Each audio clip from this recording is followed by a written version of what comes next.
Alrighty guys, in today's video of FlexiSTARTER, we're going to be looking at a few available color modes. But before that, let's have a quick intro first.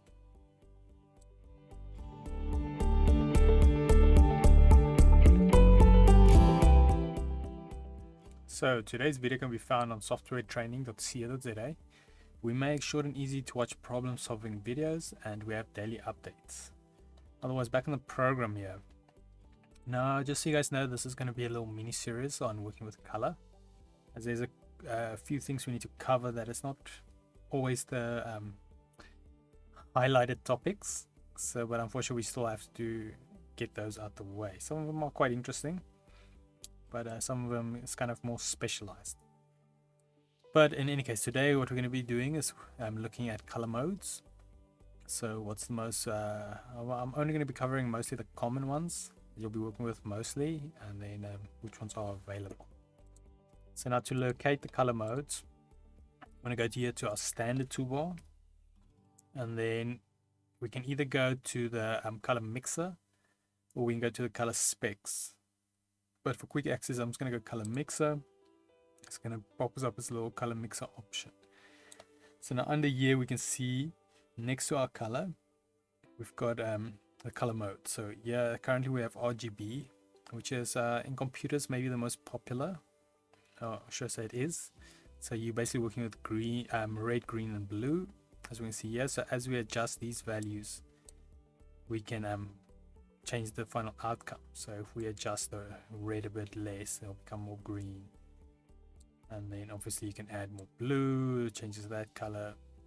And yeah, so that is the basic one. Most computer monitors also work with the RGB LED setup. And next up here we've got the CMYK, which if you're from a traditional background, you'll understand this as CM, magenta, yellow and black. And yeah, K is, I think it's what, KN or something like that, but it actually mostly stands for black. And as you can see here, we've got the values here. So the nice thing about the CMYK is obviously you can set the brightness. So and RGB is not that important because that's kind of just a lack of light and adding light. When it comes to printing, it's it becomes a bit more important, where obviously white is normally your base paper, so you'll just be adding black. So if you're going to be have to work with a lot of printing, it's maybe a good color mode to work in CMYK. If you're doing a lot of web stuff or digital, maybe RGB, or if you're first concepting, you can always do it RGB, and then your final you send to CMYK. You can obviously also copy these values if someone asks you what is your CMYK settings. So next we've got lab. This kind of also works with luminous and so forth, but it's not so popular. It's not something you use often. It's quite a specialized field. Same with the spot. Spot is kind of just like variation in the ink in the sense of how much you put of the color. And then we've got HSV, which I'm kind of fond of. It's a bit of a, you'll see it a lot in modern painting programs and art programs and so forth. And as you can see, we've got quite a variety here. We've got the U on top, so we can choose which color range do we want it in. Then we've got the saturation, so kind of like how saturated the color is. So you can obviously take it all the way down till it's gray. And then we've got the value, which is the brightness. So it's full bright. And we can take it down all the way to black. Now you'll see in order obviously to get a full white, you'll have to take a saturation down. But from like a design and artist point of view, this is quite a common one to work with. It's rather easy.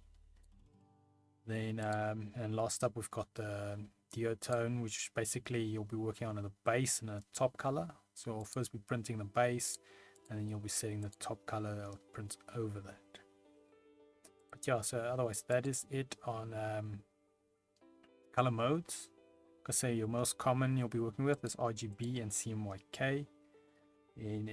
And also in my preference, sometimes it is the HSV, especially for designing, because you have a lot of control and power over that.